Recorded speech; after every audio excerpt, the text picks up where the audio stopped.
I want you to think about this. You literally don't want to doom scroll, yet you can't stop. Something's preventing you from stopping. Well, let me tell you a secret. You're psychologically fucked up, which is why you can't stop. So I'm going to show you the two psychological sources of the problem of psychology, which makes you doom scroll forever, and also protocols to get started right away, which makes just the whole process a lot easier.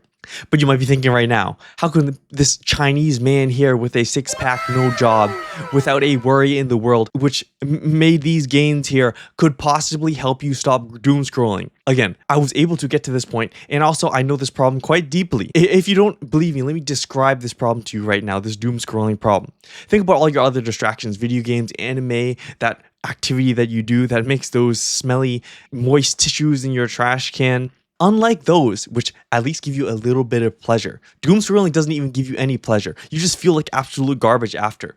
It is all just doom, just doom and then scroll. It is a gateway drug to all the other distractions, which eventually leads you to being distracted for hours and hours and hours, even days, months, years, which waste your valuable time, which makes it so you can't get the life that you want. You can't put in the work that you want, so you never get any satisfaction, and you're just miserable all the time. Then you do it all again because you can't stop yourself from doom scrolling. Literally, the doom scroll creeps into the literal tiniest cracks in your focus. Like you're sitting there coding away or whatever it is you're working on to finally get the freedom that you want or whatever, and then like, oh, you just have a question pop in your mind. You're not sure what to write next, and then oh fuck, you somehow started picking up your phone just because you didn't want to think or something like that, and then oh well, there comes all the other distractions. So if you finally want to get some satisfaction out of your life, you have to stop the scroll. So that's exactly what I'm going to show you how to do. And it isn't some weird habit to 10x your discipline in 2 minutes. It isn't some vanity tracker, kind of like one of these things that I was like duped into making with those YouTube videos that I used to watch to plan your perfect day or get in all your crazy different habits. And it isn't some course that you need to buy so you can finally quit whatever doom scroll whatever for $9.99, because that's the only answer. Because in reality, doom scrolling is, as I mentioned, a deep psychological void that you have to fill. And then once you just fill those voids, well, then you just don't start doom scrolling in the first place. And if you don't start doom scrolling in the first place, you likely don't start the other distractions, which allows you to do the things that you want to do. And this works because it's literally what I use myself to get myself to this point right here that I mentioned in making these gains right here. And again, the way you get your success is going to be different than how I've made it mine. But if that's not proof enough to just get rid of some doom scrolling, then I don't know what it is, honestly. Then I don't know how it can help you, to be honest. But if that's enough proof to you to want to stop wasting your time, stop wasting your potential, then here's the first psychological void, which is the void of purpose, the problem of you don't know who you're serving. So this is really the first root cause, is that you can't focus because you really have no clear target. Your work feels abstract and meaningless. Think about it. If you're not clear on what you can do, well, how can you possibly do anything? Again, the doom scrolling creeps into the cracks that you have when you lack clarity. Therefore, it's basically the something that fills the psychological voids that you have. So for example, you have a landscaper versus landscape consulting. Let's say you're the type of person who wants people to just really enjoy their lawns. You like a really good lawn. You want other people to have really good lawns, really good yards, very, very beautiful for the environment, and I don't know, well crafted and I don't know, organic or some shit. Well, the thing that you can do is obviously cut the grass, just straight up cut grass, and one person at a time, you're going to help them have a beautiful lawn, a beautiful yard that everyone else can see. But if you think about it, your goal is to help as many people as possible to mow the lawns, but you're spending your time mowing the lawn one by one. If you truly want to help as many people as possible, get beautiful yards, well then you would maybe become like a landscape consultant instead. Now help other landscaping companies then better provide landscaping services to then mow even more lawns. So you have a wider field of service. And this is all just by knowing your end user.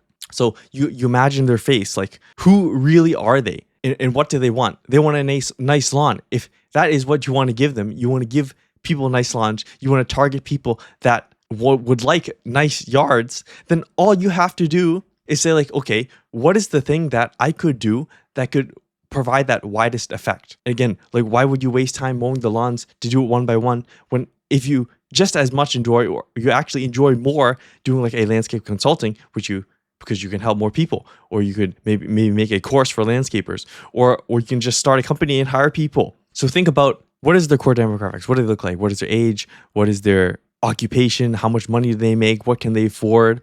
And then you start to craft, why do they actually want their lawn cut? Why do they want a beautiful yard?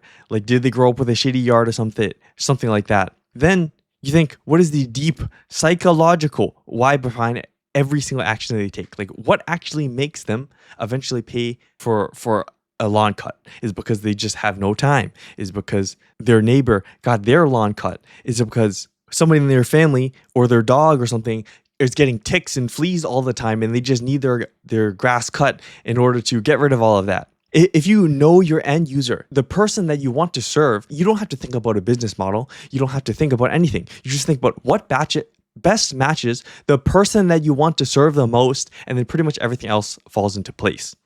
And then that fills your psychological void of not having a purpose, not having clarity. It gives you the certainty on the actions that you can take, which then, if you're certain about what you need to take, you don't really have to you don't have gaps in your focus as much, which then prevents you from the doom scrolling. So find your end user. But this is very hard, right?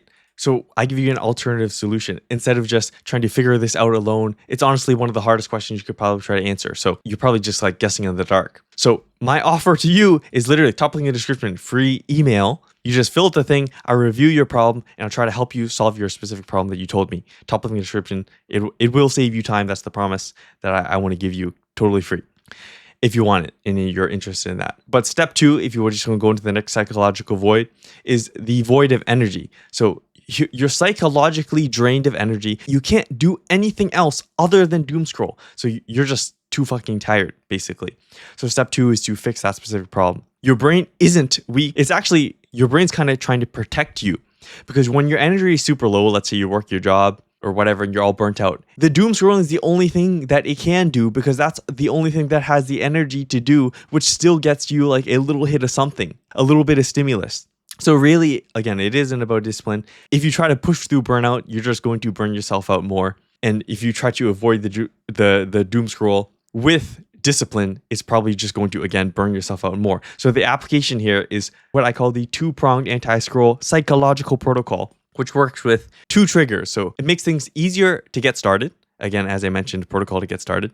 And also it works to solve the source of the problem, which is getting tired. So the first one of it's too easy. The doom scroll is too easy, which makes it much more likely for your brain to gravitate to it. So you need to add friction. The top thing that I do for myself, like YouTube is one of the things that I spent the most time on doom scrolling before, especially shorts. If you just turn off your history, you literally can't see any other videos than who you're subscribed to. Your home screen will be blank. Your suggested will just be random videos that are not relevant to you, so they don't really interest you. You only see who you subscribe to, and if you subscribe to people to like in an intelligent manner, which are like very productive, informational videos, then that's all you'll see. And that's not doom scrolling. That's actually good education. And the second thing I did is just delete apps. Like I had the problem of scrolling on Facebook Marketplace for like 2 hours a day, just looking at stuff, nothing in particular to buy. I just deleted the app. And alternatively, you could also just log out of everywhere. So force yourself to log in. If you have nothing to do and your brain's out of energy, you're like, oh fuck, I don't want to log in, and then just not end up doom scrolling in the first place. So like do this with Facebook, do this with Instagram, do this with LinkedIn. I literally had that problem too. Once I'd like fixed all of these, I just gravitated to the next thing. So if you don't use it, likely just log out of everything to make it not so easy. And then trigger 2 is you're actually tired. So this is the source of the problem again. So you need to prioritize real rest, which is like sleep, or activities like literally staring at the ceiling. In this category, it could be things like meditation as well, because it doesn't use anything in your brain. Your brain's bored. It can sort of just recharge in that state of boredom. You can think of boredom like recharging. Sleep is the easiest one because you just like you're unconscious, right? And another pretty easy one, because it's still physically active but doesn't mess up your brain, is an exercise schedule. So this raises your brain baseline energy actually if you do it correctly. So something called grease the groove. I won't go into the specifics, but if you exercise in the grease the groove manner, would say like do max rep of like 10 push-ups, then throughout the day, you'll just do like 5 push-ups, and then another time in the day, like an hour later, maybe when you're taking a break, taking a piss, you do like more. Personally, right now, every time I take a piss, I just do 1 set one round of my exercise, push-ups, pull-ups, squats, and like a hip bridge type of exercise. So like a whole body. Through at the end of the day, well, I got a whole full workout in, and you just have a couple of days where you dedicate to that.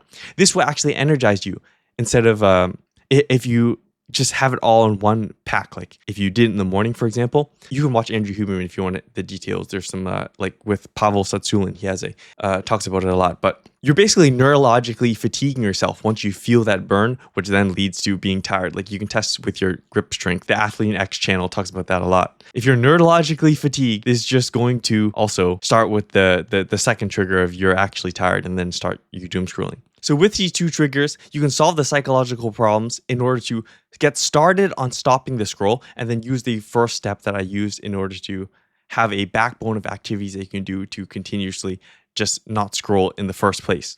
Although you probably wanted to stop scrolling for a specific reason, like you want to start a business, you want to start a certain career that you more enjoy than whatever current life set you are in right now. So you want freedom in a sense. If that is you right now, then watch this video next, which is a 2-year trapped wagee to free man protocol I used myself to literally get to my job in 2 years. And for the last year, I've basically just been doing whatever the fuck I want. If that interests you, then click this video next.